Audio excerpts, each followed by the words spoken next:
Hello friends, आज की इस वीडियो में हम क्लास 11 एनसीईआरटी हिस्ट्री का चैप्टर नंबर 4 पढ़ेंगे और इस चैप्टर का नाम है तीन वर्ग। ठीक है, तो जो पहला टॉपिक आता है इस चैप्टर में वो आता है मध्यकालीन यूरोप का परिचय। ठीक है, तो लगभग 9वीं से 16वीं शताब्दी के बीच यूरोप में सामाजिक आर्थिक ठीक है सामाजिक आर्थिक और राजनीतिक जीवन में बड़े परिवर्तन हुए। इस समय यूरोपीय समाज का मुख्य रूप से तीन वर्गों में विभाजित माना जाता था। जो यूरोपीय समाज था वो तीन वर्गों में विभाजित था। जैसे कौन कौन से वर्ग थे? पादरी वर्ग, प्रार्थना करने वाले, सामंत, कुलीन वर्ग, युद्ध करने वाले, किसान, खेती करने वाले। ठीक है, इसलिए इस व्यवस्था में तीन वर्ग कहा गया। सरल रूप से पादरी प्रार्थना, सामंत युद्ध, किसान खेती। और सामंतवाद क्या था? तो मध्यकालीन यूरोप की सामाजिक और आर्थिक व्यवस्था को समझने के लिए सामंतवाद महत्वपूर्ण है। सामंतवाद में भूमि का बहुत महत्व था। जिसके पास भूमि थी उसके पास आर्थिक शक्ति, राजनीतिक प्रभाव, सामाजिक प्रतिष्ठा भी अधिक होती थी। राजा अपने अधीनस्थ को भूमि देता था और बदले में उनसे सैन्य सेवा, निष्ठा, प्रशासनिक सहायता की अपेक्षा करता था। सामंती समाज की प्रमुख विशेषताएं क्या थी? तो सामंती समाज में भूमि भूमि शक्ति का मुख्य आधार, मतलब भूमि शक्ति जो था उनकी मुख्य आधार थी। समाज में ऊंच नीच स्पष्ट थी और किसान बड़ी संख्या में थे। सामंतों के पास विशाल जागीरें होती थीं। चर्च का बहुत प्रभाव था। अधिकांश किसान कृषि पर निर्भर थे और स्थानीय स्तर पर सामंतों की शक्ति काफी मजबूत थी। ठीक है, फिर आता है पादरी वर्ग। समाज का प्रथम पादरी वर्ग था। पादरी ईसाई धर्म के धार्मिक कार्यों को पूरा करते थे। इस वर्ग में शामिल थे पादरी, बिशप, आर्च बिशप, मठों के धार्मिक अधिकारी, पोप। और फिर आता है चर्च की शक्ति। मध्यकालीन यूरोप में चर्च केवल धार्मिक संस्था नहीं था, उनका प्रभाव राजनीतिक, शिक्षा, कानून, सामाजिक व्यवस्था, आर्थिक अर्थव्यवस्था तक फैला हुआ था। लोगों के जीवन में धर्म का बहुत महत्व था। चर्च लोगों को जन्म, विवाह, मृत्यु जैसे जीवन के महत्वपूर्ण अवसरों पर धार्मिक सेवाएं देता था। फिर आता है चर्च की आय। तो चर्च के पास आय के कई स्रोत थे। सबसे महत्वपूर्ण था टाइथ। तो टाइथ क्या था? तो किसानों और अन्य लोगों से उनकी उपज का लगभग 10वां हिस्सा चर्च को दिया जाता था। इसे टाइथ कहते थे। ठीक है, और चर्च को भूमि से आय, दान, कर से भी धन प्राप्त होता था। फिर आते हैं मठ और मठवासी जीवन। तो मध्यकालीन यूरोप में मठ महत्वपूर्ण धार्मिक केंद्र थे। मठों में रहने वाले पुरुषों को भिक्षु और महिलाओं को नन कहा जाता था। वे सामान्य जीवन से अलग रहकर प्रार्थना, धार्मिक अध्ययन, शिक्षा, सेवा जैसे कार्य करते थे। फिर आते हैं मठों का महत्व। तो मठ केवल धार्मिक केंद्र नहीं थे, वे शिक्षा के केंद्र, पुस्तक लेखन के केंद्र, कृषि विकास के केंद्र, गरीबों की सहायता के केंद्र भी थे। कई मठों में धार्मिक और प्राचीन पुस्तकों की प्रतियां तैयार की जाती थी। ठीक है, जाता है द्वितीय वर्ग, सामंत और कुलीन। दूसरा वर्ग था कुलीन वर्ग। इसमें शामिल थे राजा, ड्यूक, काउंट, बैरन, नाइट आदि। इस वर्ग के पास बड़ी मात्रा में भूमि होती थी। सामंतों की शक्ति। सामंत के पास अपनी जागीरें होती थी। वे अपनी भूमि पर किसानों से कर लेते थे, न्याय करते थे, सैनिक रखते थे, प्रशासन चलाते थे। इस कारण स्थानीय स्तर पर सामंत काफी शक्तिशाली होते थे। जाते हैं नाइट कौन थे? तो नाइट प्रशिक्षित घुड़सवार योद्धा होते थे। वे सामंतों के लिए युद्ध करते थे। एक नाइट को युद्ध के लिए घोड़ा, हथियार, कवच, प्रशिक्षण की आवश्यकता होती थी। नाइट अपने स्वामी के प्रति निष्ठा की शपथ लेते थे। फिर आता है लॉर्ड और वसल। तो सामंती व्यवस्था में लॉर्ड और वसल के बीच संबंध महत्वपूर्ण था। एक शक्तिशाली सामंत अपने अधीनस्थ को भूमि देता था। भूमि प्राप्त करने वाला व्यक्ति उसका वसल कहलाता था। ठीक है, बदले में वसल निष्ठा रखता था, सैन्य सहायता देता था। ठीक है, आवश्यकता पड़ने पर अपने स्वामी के लिए युद्ध करता था। फिर आते हैं जागीर क्या थी? तो सामंत को दी गई भूमि को सामान्य रूप से जागीर या फिफ कहा जाता था। ठीक है, इस भूमि से सामंत को कृषि उत्पादन, कर, श्रम के रूप में आय मिलती थी। ठीक है, फिर आता है तृतीय वर्ग, किसान। समाज का सबसे बड़ा वर्ग किसानों का था। किसानों का जीवन कृषि पर निर्भर था। वे मुख्य रूप से गेहूं, जौ, राई, जई जैसी फसलें उगाते थे। फिर आते हैं दो प्रमुख प्रकार के किसानों को मुख्य रूप से दो समूहों में समझा जा सकता था। ठीक है, मतलब वो दो प्रमुख प्रकार के दो किसान थे। स्वतंत्र किसान, मतलब इनके पास अपनी भूमि हो सकती थी और वे अपेक्षाकृत स्वतंत्र होते थे।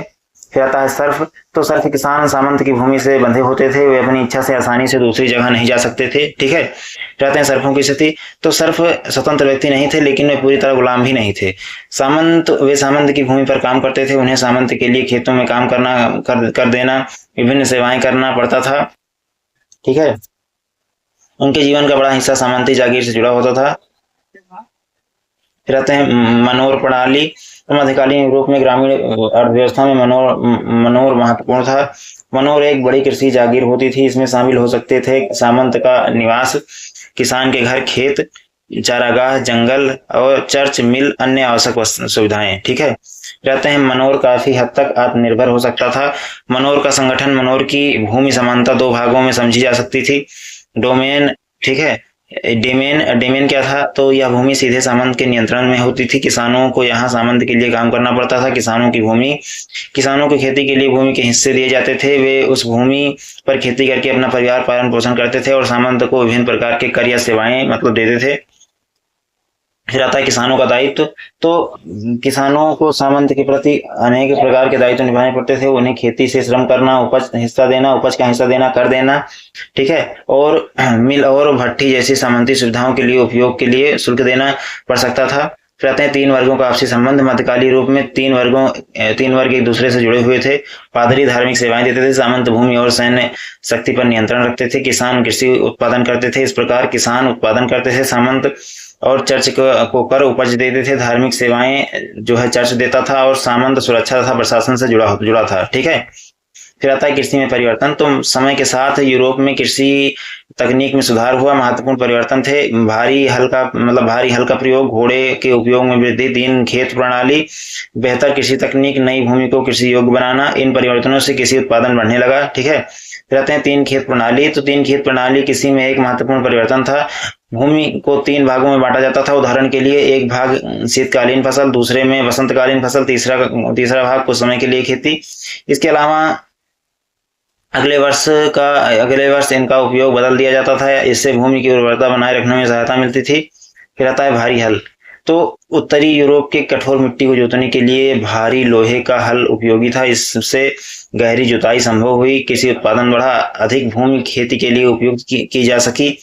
फिर आते हैं घोड़े का उपयोग। तो कृषि में घोड़े का उपयोग बढ़ने लगा। घोड़े के लिए बेहतरीन जीवन जैसी तकनीकों ने घोड़े से अधिक, इससे खेती घोड़े के लिए जो बेहतरीन जीन जैसी तकनीक ने घोड़े से अधिक ढंग से काम लेने की सहायता की।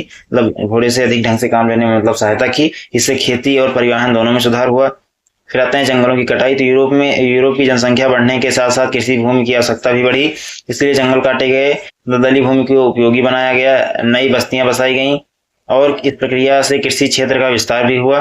फिर आते हैं कृषि उत्पादन और जनसंख्या। तो कृषि उत्पादन बढ़ने से भोजन की उपलब्धता बढ़ी, इसके परिणाम स्वरूप जनसंख्या बढ़ी, गांवों का विस्तार हुआ, व्यापार बढ़ा, बाजार विकसित हुआ।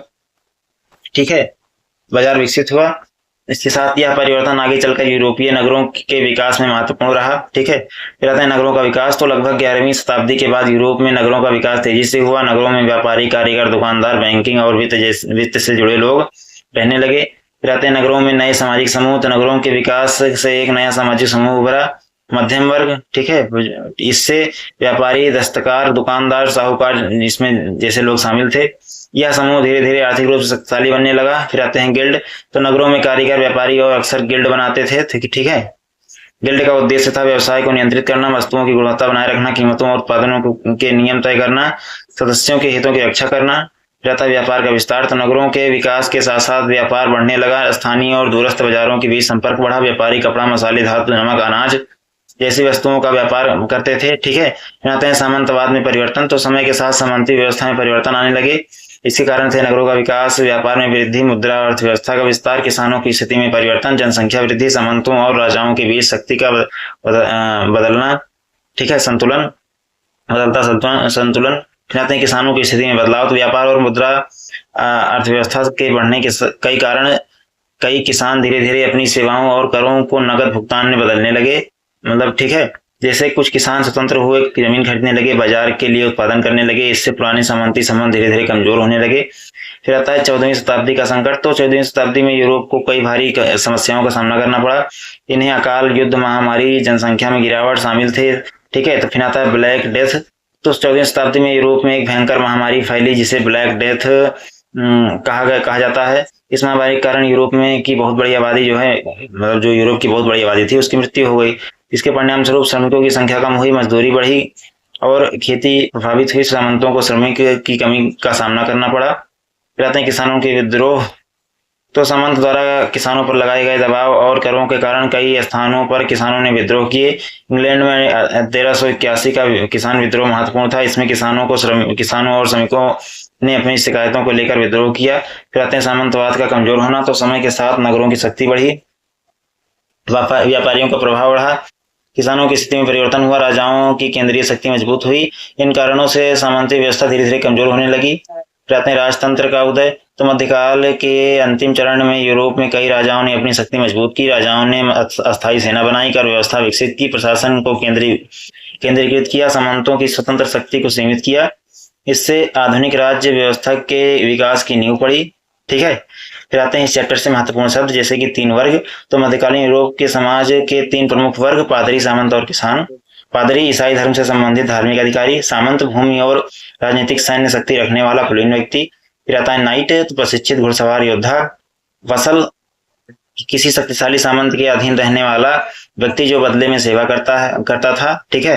फिर आता है फिफ, सामंत को प्रदान की गई भूमि या जागीर। सर्फ, तो सामंत की भूमि से बंधा हुआ कृषक। मनोर, सामंत की बड़ी कृषि जागीर और उससे जुड़ी ग्रामीण व्यवस्था। टाइथ, चर्च को दी जाने वाली उपज का लगभग 10वां हिस्सा। गिल्ड, व्यापारियों या कारीगरों का संगठन। बुर्जुआ, नगरों में उभरने वाला व्यापारी और संपन्न मध्यम वर्ग। ब्लैक डेथ, 14वीं शताब्दी में यूरोप में फैली भयंकर महामारी। ठीक है। तो आशा करता हूँ आपको चैप्टर अच्छा लगा होगा। अच्छा लगा हो तो वीडियो को लाइक करें, चैनल को सब्सक्राइब करें। ठीक है, धन्यवाद।